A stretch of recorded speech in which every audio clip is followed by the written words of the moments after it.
प्यारे Bhole Bhole शैतानों, this is Priya Pathak, your science mentor. I welcome you all on amazing platform of Vidya Hut. बच्चों, आज की class में मैं फिर एक बार आपके लिए लेकर आ गई एक प्यारा सा चैप्टर जिसका क्या नाम है? जिसका नाम है transportation in animals and plants. हम लोग इस चैप्टर में सीखेंगे कि किस तरीके से प्लांट्स के अंदर, किस तरीके से एनिमल्स के अंदर ट्रांसपोर्टेशन होता है। मैम, कौन सा वाला ट्रांसपोर्टेशन? वो आके जाके लेने वाला ट्रांसपोर्टेशन? कौन सा ट्रांसपोर्टेशन हो रहा है? क्या जा रहा है, क्या आ रहा है?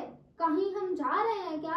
हम अपने जगह से, घर से कहीं नानी के यहाँ घूमने जा रहे हैं क्या? हम घूमने नहीं जा रहे हैं बेटा। हमारी बॉडी में जो न्यूट्रिएंट्स है, जो ऑक्सीजन है ना, और भी बहुत सारी चीजें हैं, वो क्या हो रही हैं?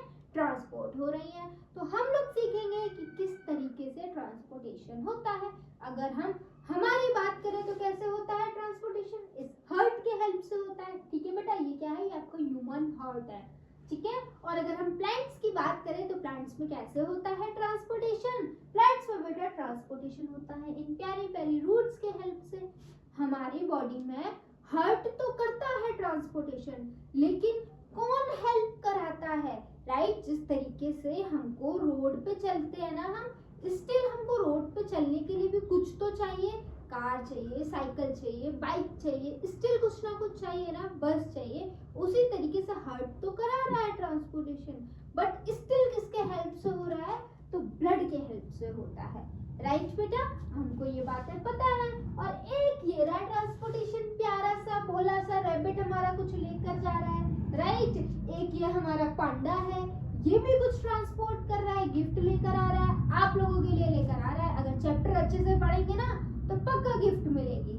ठीक है बच्चों, तो ये देखो, हमने देखे कि कैसे कैसे ट्रांसपोर्टेशन हो रहा है। राइट, और सभी एग्जाम्पल में क्या हो रहा है? कोई चीज एक जगह से दूसरे जगह पर जा रही है।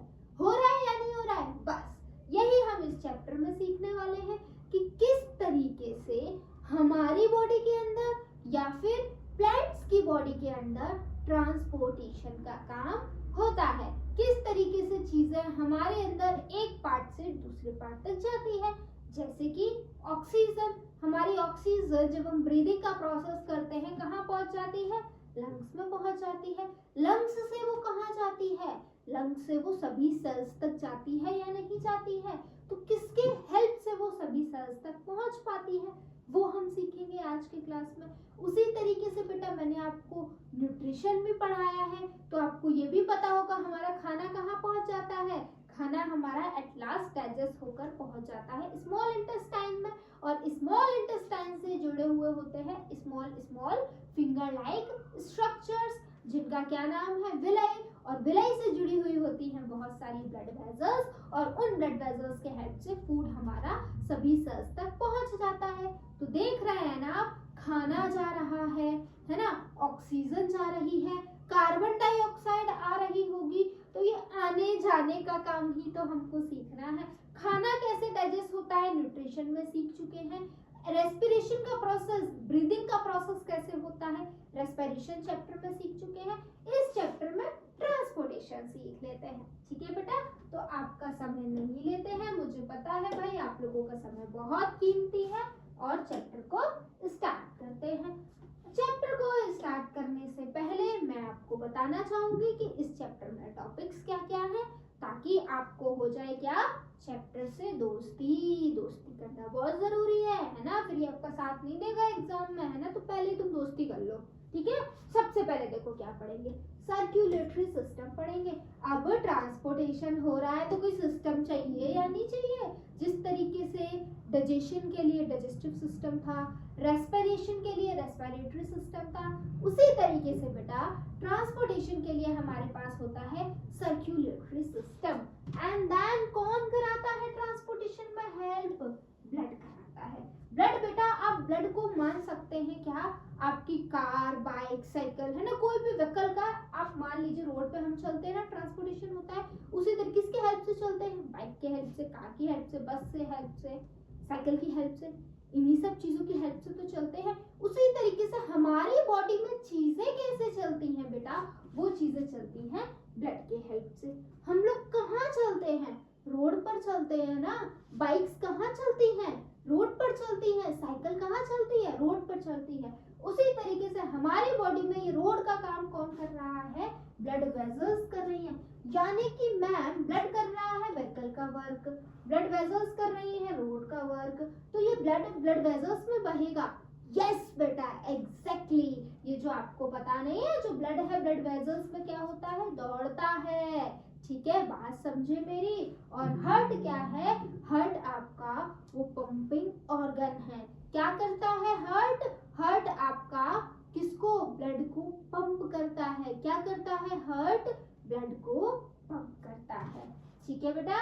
उसके बाद एक्सक्रीटरी सिस्टम हम लोग जानेंगे। मैम चैप्टर का नाम तो ट्रांसपोर्टेशन है, एक्सक्रीटरी सिस्टम क्यों पढ़ा रही है? देखिए बेटा, एट लास्ट जब हमारा रेस्पिरेशन हो गया था तो एंड प्रोडक्ट में कार्बन डाइऑक्साइड निकली थी, राइट। डाइजेशन में भी बहुत सारी चीजें ऐसी थी जो डाइजेस्ट नहीं हुई थी, तो उन सभी सब्सटेंस को भी तो वहां से हटकर बॉडी से बाहर जाना पड़ेगा। अपने मेन ऑर्गन से हटकर एक्सक्रीटरी ऑर्गन तक तो जाना पड़ेगा। तो बेटा एक्सक्रीशन करवाने से पहले भी हमको ट्रांसपोर्टेशन तो करना पड़ेगा ना। खाना पूरा हमारा स्मॉल इंटेस्टाइन में पहुंच गया था, जितना सेल्स तक पहुंचना था पहुंच गया। अब अनडाइजेस्टेड फूड का क्या होगा?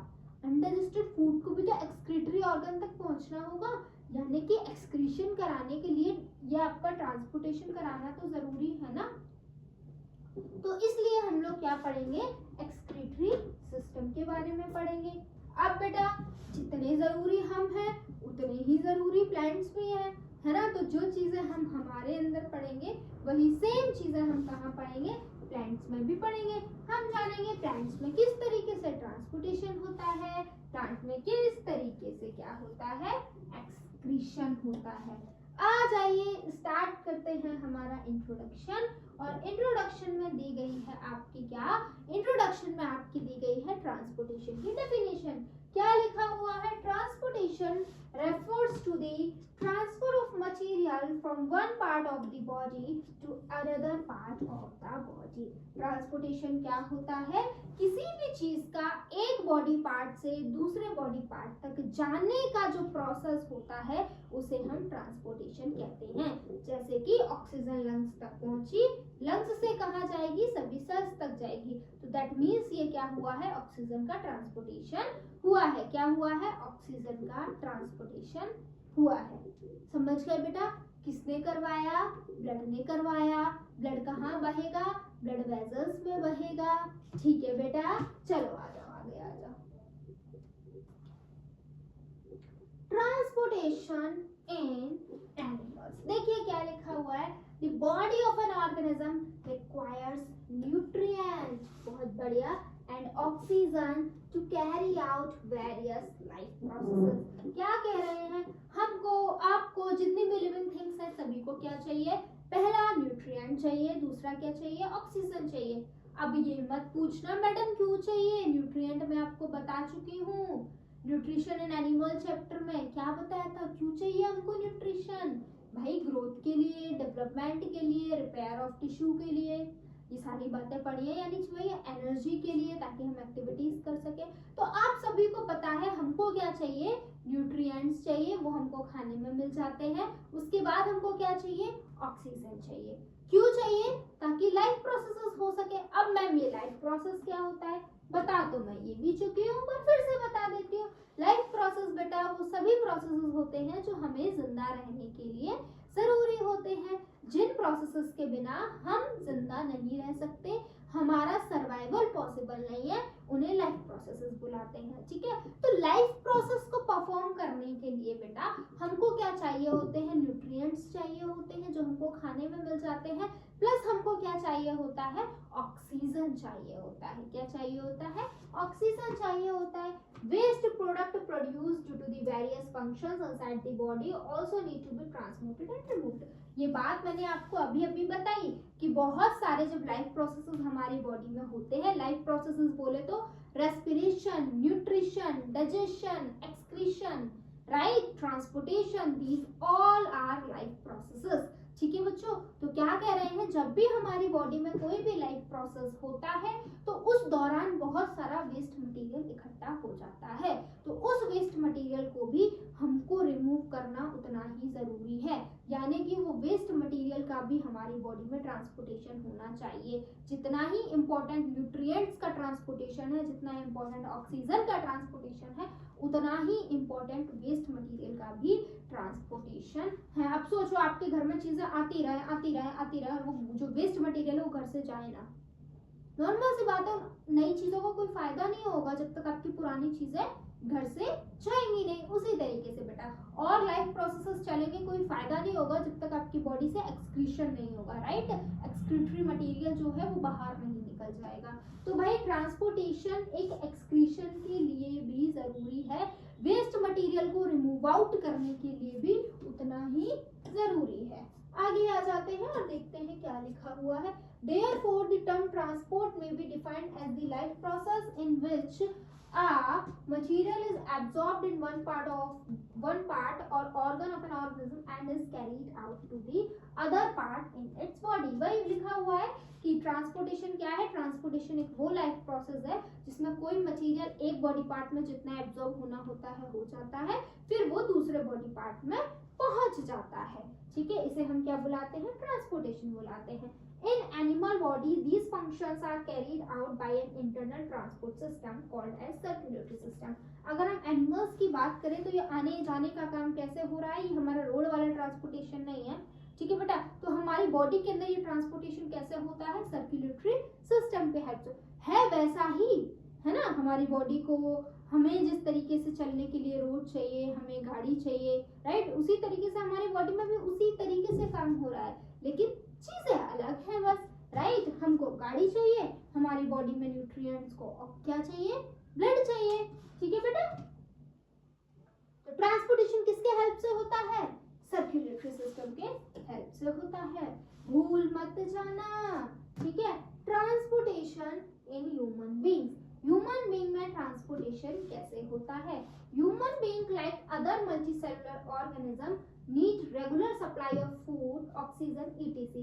किसी भी अदर ऑर्गेनिज्म की तरह बेटा ह्यूमंस को भी क्या चाहिए, अपने सर्वाइवल के लिए बेटा सप्लाई ऑफ फूड चाहिए, यानी कि हम छोटे शब्द में बोले तो बोल सकते हैं भैया हमको भी न्यूट्रिएंट्स चाहिए और हमको क्या चाहिए, ऑक्सीजन चाहिए, ठीक है। This function is perform by circulatory system. अब कैसे आएगा, हमारे सभी सेल्स तक ऑक्सीजन, न्यूट्रिएंट्स कैसे आएंगे, सर्कुलेटरी सिस्टम की हेल्प से आएंगे। अब सिस्टम, मतलब टर्म सिस्टम आ रहा है तो एक चीज से मिलकर तो नहीं बना होगा, बहुत सारी चीजों से मिलकर बना होगा, राइट। आपको याद हो तो हमने डाइजेस्टिव सिस्टम पढ़ा था, बहुत सारी चीजों से मिलकर बना था। एलिमेंट्री कैनाल हो गई, है ना, एलिमेंट्री कैनाल और एसोसिएटेड ग्लैंड्स, एलिमेंट्री कैनाल में भी बहुत सारे पार्ट्स पढ़े थे हमने। उसी तरीके से सर्कुलेटरी सिस्टम भी बहुत सारी से नहीं, 3 चीजों से मिलकर बनता है, ये बहुत सारी थोड़ी तुरंत याद हो जाएंगी। 3 चीज कौन कौन सी है, सबसे पहले हार्ट, राइट, आपका हार्ट जिसे हम क्या बुलाते हैं, पंपिंग ऑर्गन। दूसरा किससे मिलकर बना है, आर्टरीज एंड वेन्स, यानी कि ब्लड वेजल्स। ब्लड वेजल्स बेटा वो ट्यूब्स होते हैं जिसमें आपका ब्लड क्या करता है बच्चों, फ्लो करता है। ब्लड वेजल्स क्या है, आर्टरीज और वेन्स बेटा वो ट्यूब्स हैं जिसमें आपका ब्लड क्या हो रहा है, फ्लो कर रहा है। ब्लड एंड लिम्फ, ठीक है। उसके बाद जो थर्ड हमारा इंपॉर्टेंट पार्ट है सर्कुलेटरी सिस्टम का, that is blood and lymph, ठीक है। तो भाई सर्कुलेटरी सिस्टम 3 चीजों से मिलकर बना है, heart that is pumping organ, second in blood vessels, blood vessels 2 होती हैं, arteries and veins, and third is blood, ठीक है। अब आ जाइए ब्लड को पढ़ते हैं। अब आपसे कोई पूछे कि बच्चों व्हाट इज ब्लड, तो ब्लड क्या है, ब्लड एक फ्लूइड है। फ्लूइड का मतलब वो सभी चीजें जो बह सके, ठीक है। ब्लड क्या है, blood is a fluid connective tissue, ठीक है। ब्लड क्या है, फ्लूइड कनेक्टिव टिश्यू है। और ब्लड कैसा होता है बच्चों, ब्लड रेड कलर का होता है। कभी आप लोगों ने सोचा है कि ब्लड रेड ही कलर का क्यों होता है? क्योंकि बेटा ब्लड में होता है एक स्पेशल प्रोटीन जिसका नाम होता है हीमोग्लोबिन। उस हीमोग्लोबिन में होता है आयरन। तो आयरन की वजह से ब्लड क्या होता है? रेड कलर का होता है। ब्लड क्या है? ब्लड फ्लूइड कनेक्टिव टिश्यू है जो रेड कलर का होता है। रेड कलर का क्यों होता है? क्योंकि ब्लड में होता है एक प्रोटीन जिसका नाम है हीमोग्लोबिन और हीमोग्लोबिन में होता है आयरन। तो उस आयरन की वजह से, जो कि हीमोग्लोबिन में प्रेजेंट है और हीमोग्लोबिन ब्लड में प्रेजेंट है, इसलिए ब्लड कैसा होता है? रेड कलर का होता है। Blood is a fluid connective tissue that contains plasma and cell body. ठीक है, ब्लड में क्या होता है बेटा? ब्लड एक फ्लूइड कनेक्टिव टिश्यू है जो दो चीजों से मिलकर बना है, प्लाज्मा और सेल्स। ब्लड भी किन्हीं चीजों से मिलकर बना है? हाँ बेटा, आपको क्या लगा पानी में लाल कलर घोर दिया है? नहीं बेटा, ब्लड में भी बहुत सारी चीजें होती हैं। तो ब्लड के अगर कंपोनेंट की बात करें तो ब्लड दो चीज से मिलकर बना है। ठीक है, ब्लड जो है आपका बच्चों, ब्लड जो है दो चीजों से मिलकर बना है। एक आपका प्लाज्मा, दूसरा आपका क्या है? सेल्स। ठीक है, प्लाज्मा क्या होता है बेटा? जो लिक्विड पोर्शन होता है ब्लड में, जो लिक्विड पोर्शन होता है वो प्लाज्मा होता है और उस प्लाज्मा में 90% वाटर होता है। सेल्स क्या होते हैं बेटा? ब्लड में तीन तरीके के सेल देखने के लिए मिलते हैं जिन्हें हम क्या बुलाते हैं? आरबीसी बुलाते हैं, डब्ल्यूबीसी बुलाते हैं और प्लेटलेट्स बुलाते हैं। आरबीसी बोले तो red blood cell, white RBC red blood cell, WBC white blood cell. ठीक है, और आपके एक और सेल होता है जिनका नाम है प्लेटलेट्स। अभी एक एक करके हम इन तीनों को पढ़ेंगे। देखिए क्या लिखा हुआ है? Plasma, the straw colour liquid that makes up 60% of the blood. ठीक है, ब्लड का जो 60% पार्ट होता है बेटा वो तो आपका प्लाज्मा ही होता है। Plasma contain water. प्लाज्मा के अंदर क्या क्या होता है? वाटर होता है, प्रोटीन होता है, शुगर होती है, हार्मोन्स होते हैं और बहुत सारे मिनरल्स होते हैं। ठीक है बेटा, यानी कि ब्लड के दो पार्ट, प्लाज्मा, और प्लाज्मा के अंदर क्या होता है? बहुत सारा पानी, बहुत सारे प्रोटीन, आयंस, मिनरल्स। और ब्लड के अंदर क्या है? और ब्लड के अंदर है बेटा सेल्स। सेल्स कितने? 3, आरबीसी, डब्ल्यूबीसी और प्लेटलेट्स। ठीक है, ये कहानी आपको याद रखनी है। आगे चलते हैं। Cells, the cells in the blood are red blood cell, white blood cells and platelets. RBCs are the most common blood cell in the vertebrate. ज्यादातर जो आरबीसीज है बेटा, ये कह रहे हैं कि ब्लड में 3 सेल पाए जाते हैं। मैंने पहले ही बता दिया, आरबीसी, डब्ल्यूबीसी, प्लेटलेट्स। और आरबीसी जो है सबसे कॉमन सेल है वर्टिब्रेट्स में, हर वर्टिब्रेट में देखने के लिए मिलता है। Red blood cell also known as erythrocytes. आपको याद रखना है बेटा, रेड ब्लड सेल का एक और नाम है एरिथ्रोसाइट्स। अब रेड ब्लड सेल का काम क्या होता है बेटा? इनका काम होता है ट्रांसपोर्ट करना ऑक्सीजन को और किसको? कार्बन डाइऑक्साइड को। राइट, ब्लड है, ब्लड के अंदर क्या है? आरबीसी सेल है। वो आरबीसी सेल क्या करते हैं? ऑक्सीजन को और कार्बन डाइऑक्साइड को ट्रांसपोर्ट कराते हैं। तो आप समझ गए हमारा ब्लड किस तरीके से ट्रांसपोर्टेशन में हेल्प कर रहा है। ब्लड में आरबीसी जो सेल हैं वो ऑक्सीजन को और कार्बन डाइऑक्साइड को क्या करवाते हैं? ट्रांसपोर्ट करवाते हैं। Oxygen transport, RBC carry oxygen from the lungs to the body tissues. RBC ये रेड ब्लड सेल्स क्या करते हैं? हमारे लंग्स से ऑक्सीजन को ले लेते हैं और बॉडी के टिश्यू तक, अलग अलग टिश्यू तक पहुंचा देते हैं। The hemoglobin in RBC contain iron which gives blood its red color। ये बात मैंने आपको पहले ही बताई ना। ब्लड में होता है आरबीसी में होता है हीमोग्लोबिन के अंदर होता है क्या?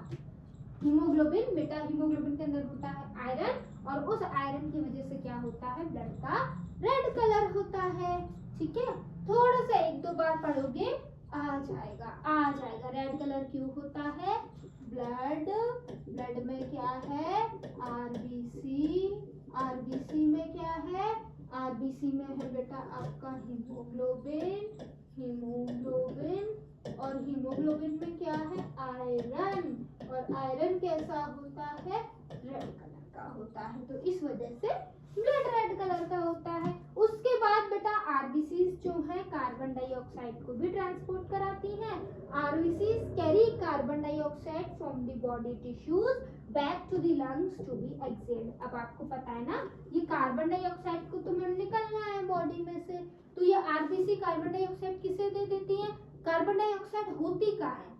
सेल्स में होती है ना, तो सेल्स में से निकाल के ये कार्बन डाइऑक्साइड आरबीसी किसे दे देते?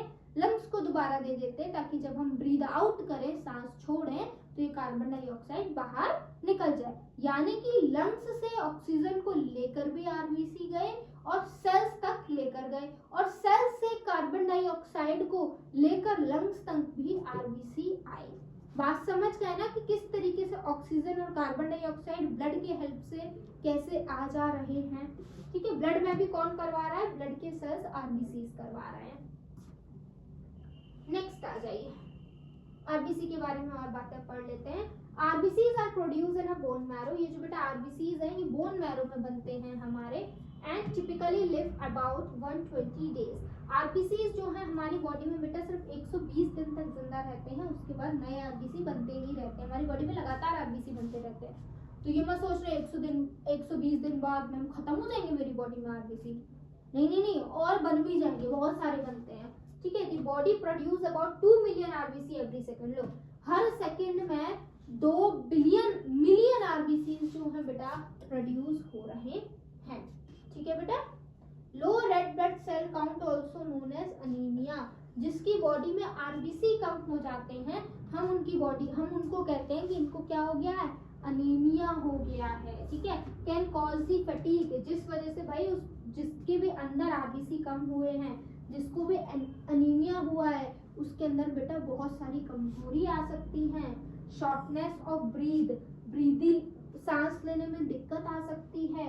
Anaemia can be caused by a lack of nutrient in the diet such as iron, vitamins and minerals. और अनीमिया होने का और क्या वजह है? एक वजह तो ये है कि आरबीसी कम हो गए, दूसरा हम खाना ढंग से ना खाएं, है ना, तो भी हमको अनीमिया हो जाता है, यानी कि आरबीसी कम हो जाते हैं बॉडी में। आरबीसी कहाँ बनते हैं? बोन मैरो में बनते हैं। आरबीसी क्या है? ब्लड सेल है। ठीक है, ब्लड के अंदर पाया जाने वाला एक सेल है। व्हाइट ब्लड सेल, अब ब्लड के अंदर पाया जाने वाले दूसरे सेल को पढ़ते हैं, जिसका नाम है व्हाइट ब्लड सेल। आ जाइए, व्हाइट ब्लड सेल की अगर बेटा हम बात करें, तो व्हाइट ब्लड सेल को हम लोग बुलाते हैं ल्यूकोसाइट्स। ठीक है, इनको ल्यूकोसाइट्स के नाम से भी जाना जाता है। इनका काम क्या होता है? इनका काम होता है हमारी बॉडी के अंदर इन्फेक्शियस एजेंट से लड़ना। यानी कि कभी कभी क्या होता है, मालतू फालतू जलालतू चीजें खाते रहते हैं, या फिर किसी और वजह से भी हमारी बॉडी में कोई बाहर का माइक्रो ऑर्गेनिज्म अटैक कर देता है। अब अटैक कर दिया तो हम मर गए क्या? आसपास इतने सारे माइक्रो ऑर्गेनिज्म आए दिन हम पर अटैक करते रहते हैं, हम तो फिर भी जिंदा हैं।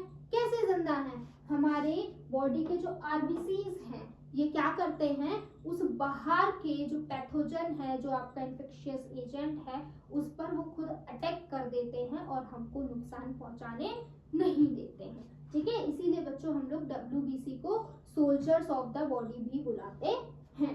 ठीक है, fighting infection, WBCs are body's first line defense against the illness and injury, right? मैंने आपको बताया ना, ये हमको इल होने में, इंजरी होने में बचाते हैं। They circulate in the blood and lymph tissue, and when the body detects the infection, it produces the more WBC to attack the invaders। ठीक है, क्या कह रहे हैं? यही कह रहे हैं, जैसे कि हमारी बॉडी को पता चल जाता है कि किसी ने हमारी बॉडी पर अटैक कर दिया है, हमारी बॉडी और ज्यादा WBC को प्रोड्यूस करना शुरू कर देती है हमको बचाने के लिए। आगे आ जाइए बेटा। प्लेटलेट्स, 3 तरीके के सेल पाए जाते हैं ना, 2 तो हमने पढ़ लिए जो ब्लड में पाए जाते हैं, है ना, WBC, RBC, एक रह गया है जिसका नाम क्या है? Platelets. Also known as coagulation blood, they are create a structure like a shield at a site of injury, halt breathing. देखो क्या कह रहे हैं बेटा, जो प्लेटलेट्स हैं आपका, इनका काम क्या होता है? इनका काम होता है क्लॉटिंग ऑफ ब्लड का। अब आपके कभी ना कभी चोट लगी होगी, और चोट लगने के बाद वो सही भी हो गई होगी। आपने देखा होगा जो आपके चोट लगी थी ना, वहां पर क्या आ जाता है? कुछ दिन बाद ब्राउनिश सा एक सरफेस बन जाता है, लेयर बन जाती है। तो वो कैसे बन गई? वो क्लॉटिंग, ये वो आपकी बन गई प्लेटलेट्स की वजह से। प्लेटलेट्स क्या करती है? जब भी हमको चोट लगती है, खून निकलता है, तो उसको रुकवाने में काम कराती है। ठीक है बेटा। उसके बाद ब्लड का सेकंड कंपोनेंट आपका प्लाज्मा था, मैंने आपको पहले ही बता दिया। प्लाज्मा में क्या होते हैं बेटा, प्लाज्मा में बहुत सारा पानी होता है, प्रोटीन होता है, आयरन होता है, मिनरल होता है, ठीक है। पूरा ब्लड हमने पढ़ लिया, इतना ही था ब्लड में। आपने देखा ब्लड का बहुत ज्यादा इंपॉर्टेंट रोल है हमारी बॉडी में, प्लस ट्रांसपोर्टेशन में भी है।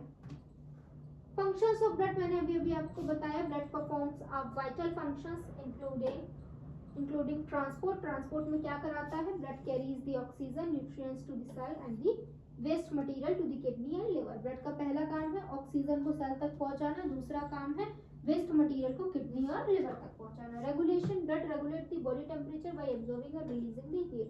दूसरा बेटा ब्लड का काम है रेगुलेशन का, ब्लड ही आपका जो है हीट को एब्जॉर्ब करता है, राइट। तो जितनी वो हीट को एब्जॉर्ब करेगा उसी के अकॉर्डिंग हमारा बॉडी का टेम्परेचर रहता है। तो टेम्परेचर रेगुलेशन में ब्लड का क्या होता है बच्चों, बहुत ज्यादा रोल देखने के लिए मिलता है। सेकंड आ जाइए प्रोटेक्शन। जैसा कि अभी अभी आपने देखा व्हाइट ब्लड सेल जो है हमारी बॉडी को प्रोटेक्ट कर रहे हैं। तो व्हाइट ब्लड सेल जो कि ब्लड में पाए जा रहे हैं, तो ब्लड का ही फंक्शन गिना जाएगा। तो ब्लड का एक और फंक्शन क्या होता है, किसी भी इंफेक्शियस एजेंट से हमारी बॉडी को बचाना। थर्ड जो सेल पढ़े थे हमने प्लेटलेट्स पढ़े थे, प्लेटलेट्स भी सेल ब्लड में पाए जा रहे हैं। तो ब्लड का एक और फंक्शन है जो प्लेटलेट का फंक्शन है, क्लॉटिंग ऑफ ब्लड, ठीक है बेटा। अब आ जाइए ब्लड वेजल्स। मैंने आपको बताया था ब्लड वेजल्स क्या होते हैं बेटा। Blood vessels they are the tubes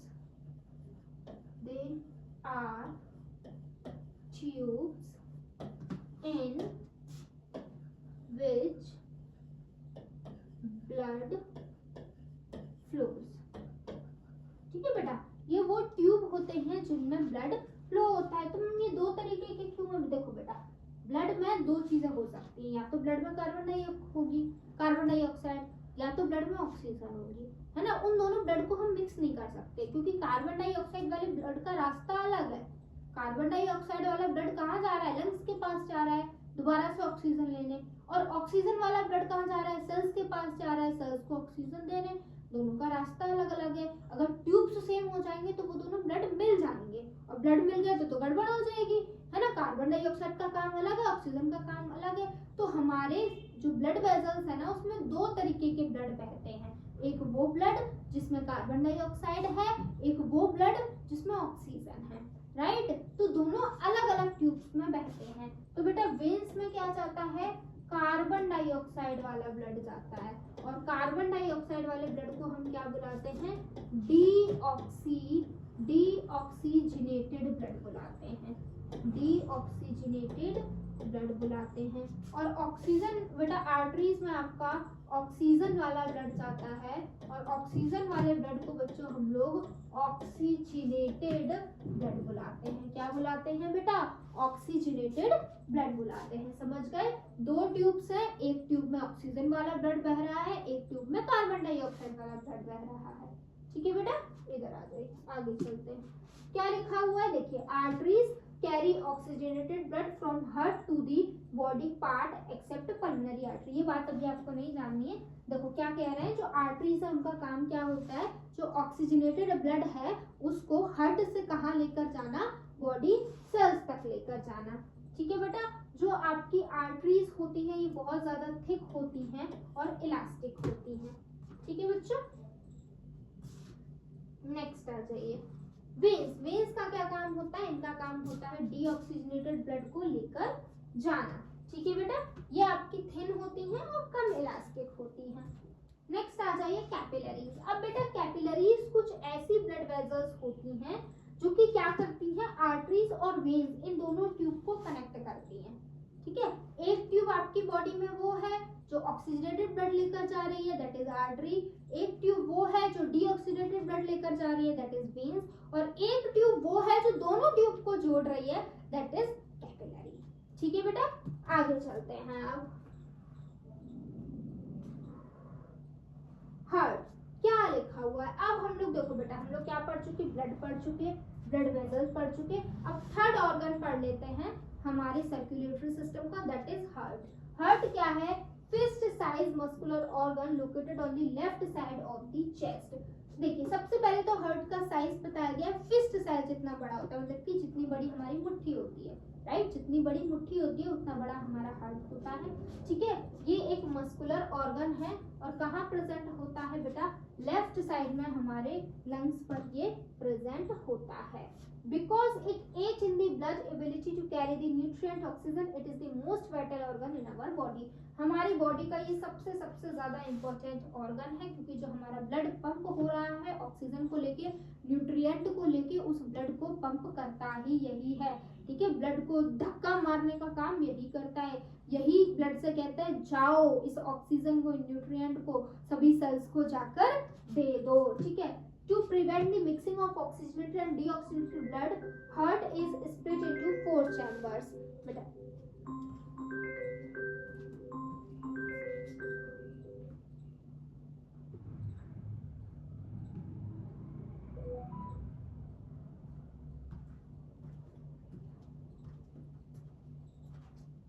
देखो बेटा, अभी अभी मैंने आपको बताया हमारी बॉडी में 2 तरीके का ब्लड बहता है, एक ऑक्सीजनेटेड ब्लड, एक डीऑक्सीजनेटेड ब्लड। अब सोचो हार्ट में अगर हमारे बॉडी में बहने के लिए हमारी बॉडी में 2 ट्यूब्स हैं, है ना, एक आर्टरी है एक वेन है, दोनों में अलग अलग ब्लड बह रहा है, लेकिन हार्ट में मिक्स नहीं हो जाएगा वो। तो बेटा हार्ट में भी हमारे 4 चैम्बर्स होते हैं, right atrium, right ventricle, left atrium, left ventricle, ये 4 चैम्बर है। यानी कि कुछ ऐसा मैं आइडिया बता रही हूँ, कितने 4 हिस्से होते हैं, ठीक है।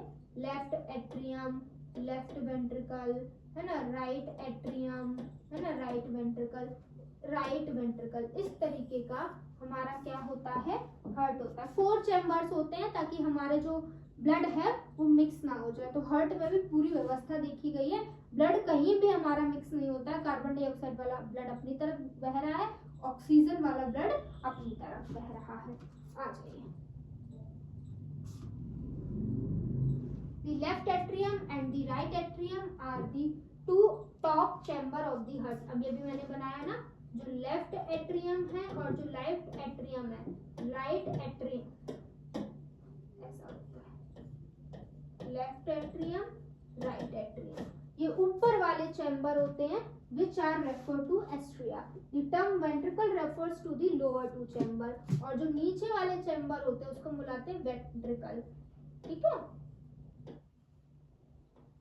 तो ये है लेफ्ट वेंट्रिकल, ये है right ventricle. Which are the left, right ventricle? The contraction and the relaxation of the muscles comprise the wall of the heart and chambers known as heartbeat। अब क्या होता है बेटा, इन्हीं चैम्बर्स में ब्लड हमारा घूमता है, पहले राइट में जाएगा फिर लेफ्ट में जाएगा, राइट। इस तरीके से हमारा जो है इस हार्ट के अंदर हमारा ब्लड जो है बहता है, ठीक है। अब जितनी बार ये मसल हमारा हार्ट जो है कॉन्ट्रैक्ट करता है, रिलैक्स करता है, कॉन्ट्रैक्ट करता है, रिलैक्स करता है, उसे ही हम क्या बुलाते हैं, हार्ट बीट बुलाते हैं। क्या बुलाते हैं, हार्ट बीट बुलाते हैं, ठीक है। The rhythmic contraction and expansion of the heart is the heart beat, ठीक है। Doctor use the stethoscope for listening the heart sound. Doctor किसका यूज करते हैं बेटा, स्टेथोस्कोप का यूज करते हैं हार्ट साउंड सुनने के लिए। The human heart beat about 70 to 80 times per minute in an adult. एक एडल्ट में कितनी होती है हार्ट बीट अगर पूछी जाए तो 70 से 80 टाइम पर मिनट, ठीक है बेटा। आगे चलते हैं, एक्सक्रीटरी सिस्टम। अब जैसा कि हम लोगों ने पढ़ लिया ना, पूरा ट्रांसपोर्टेशन के तीनों पार्ट्स पढ़ लिए सर्कुलेटरी सिस्टम के, अब हम लोग एक्सक्रीटरी सिस्टम देख लेते हैं। The organ system that perform the functions of excretion is known as excretory system। वो organ system जो excretion का काम करते हैं, जो बॉडी में चीजों को रिमूव करने का काम करते हैं, उन्हें हम क्या बुलाते हैं बेटा, excretory systems बुलाते हैं। It is the process of removing the harmful waste product produced in the cells of living organism।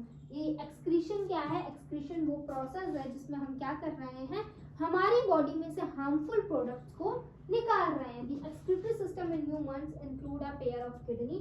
अब जिस तरीके से सर्कुलेटरी सिस्टम अलग अलग चीजों से मिलकर बना था, उसी तरीके से बेटा आपका जो एक्सक्रीटरी सिस्टम होता है वो भी एक से ज्यादा ऑर्गन से मिलकर बनता है। सबसे पहले क्या है, पेयर ऑफ किडनी, 2 किडनी देखने के लिए मिलती है, राइट। जो मेन बेटा आपका सफाई होती है चीजों की, है ना, रिमूवल होता है वेस्ट प्रोडक्ट, वो किडनी में ही होता है। किडनी में नेफ्रॉन्स पाए जाते हैं, उन नेफ्रॉन्स के अंदर क्या होता है, जितना भी वेस्ट मटेरियल होता है वो चला जाता है, ठीक है। नेफ्रॉन से क्या जुड़ी हुई होती है, बहुत सारी ब्लड वेसल्स जुड़ी हुई होती हैं। नेफ्रॉन्स क्या करते हैं, जो साफ वाला काम है, जो साफ वाला मटेरियल है उसको ब्लड वेसल के हेल्प से ब्लड में डाल देते हैं, जो खराब है उसको आगे ले जाते हैं। अ पेयर ऑफ यूरेटर, दो एक पेयर पाया जाता है यूरेटर का, यूरिनरी ब्लैडर और urethra.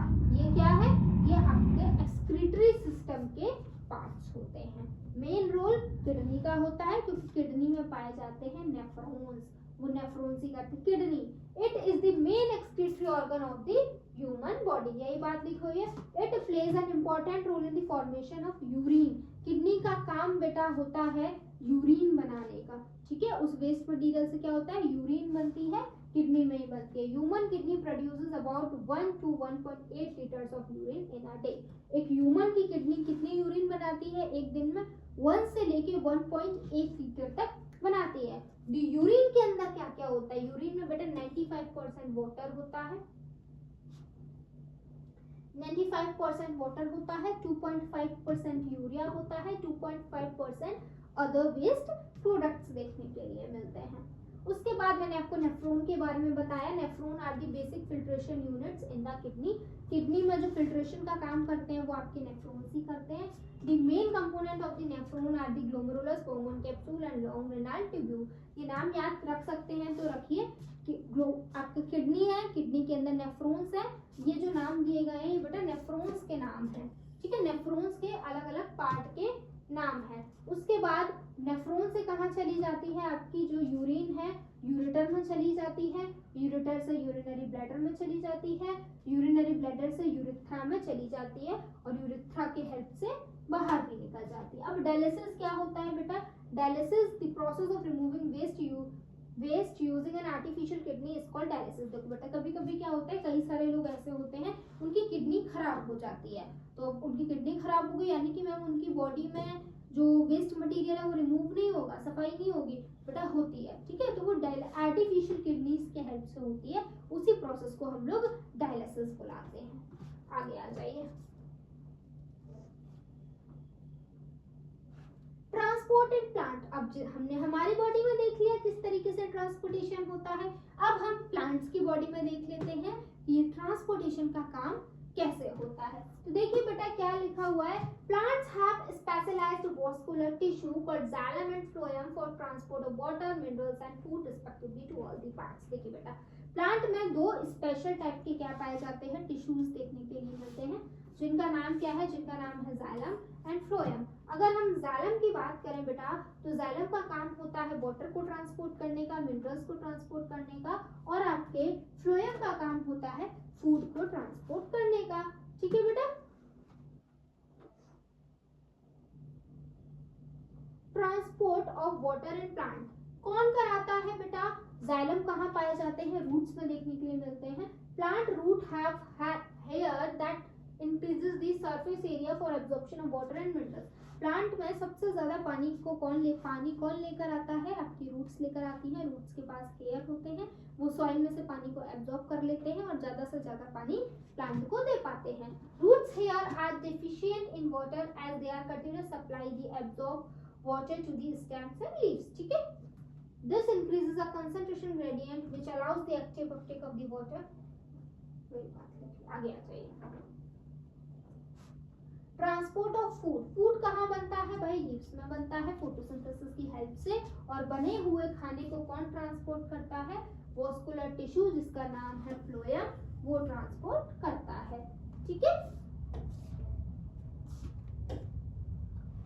Excretion in plant, plant में कैसे एक्सक्रीशन होता है, ट्रांसपोर्टेशन में आपको इतना याद रखना है, दो टिश्यू की हेल्प से होता है, जाइलम और फ्लोएम। जाइलम क्या करता है, वाटर मिनरल को ट्रांसफर कराता है, फ्लोएम क्या करता है, फूड को ट्रांसफर कराता है। कहाँ से, लीव्स से, क्योंकि लीव्स में ही फोटोसिंथेसिस का प्रोसेस होता है। उसके बाद आ जाइए excretion in plant. Plant get rid of the excess of water by transpiration. अगर हम पानी की बात करें तो पानी प्लांट की बॉडी में से कैसे रिमूव होता है, ट्रांसपिरेशन की हेल्प से रिमूव होता है। ट्रांसपिरेशन क्या होता है बेटा, आपने कभी लीफ को टच किया होगा, वो आपको वाटर सी लगी होंगी, क्यों, क्योंकि बेटा लीफ में से हमेशा पानी निकलता रहता है, इसी को हम ट्रांसपिरेशन बुलाते हैं। तो प्लांट में अगर हम वाटर की बात करें तो वाटर रिमूव कहाँ से हो जाता है, ट्रांसपिरेशन ट्रांसपिरेशन के प्रोसेस से होता है। In transpiration water evaporates into atmosphere through the stomata. Transpiration में क्या होता है, जो पानी होता है वो एटमॉस्फेयर में निकल जाता है। किसके हेल्प से, ट्रांसपिरेशन प्रोसेस के हेल्प से। ठीक है, अब बेटा देखिए मैंने बोला ना कि पानी कहाँ से निकलता है, लीव्स से निकलता है। लीव्स के ऊपर एक्चुअल में छोटे छोटे पोर्स होते हैं जिन्हें हम स्टोमेटा बुलाते हैं। तो लीव्स में भी उन स्टोमेटा की हेल्प से पानी निकलता है। Stomata at the tiny opening और the pores on the surface of the leaf which help in the gaseous exchange and transportation. तो स्टोमेटा क्या है, स्टोमेटा छोटे छोटे पोर्स हैं जो लीफ के सरफेस पर प्रेजेंट हैं और वो क्या करवा रहे हैं, पहला तो आपका ट्रांसपोर्टेशन करवा रहे हैं, दूसरा आपका गैसियस एक्सचेंज भी करवाते हैं। तो बेटा फाइनली हमारा जो चैप्टर है वो हो गया है खत्म।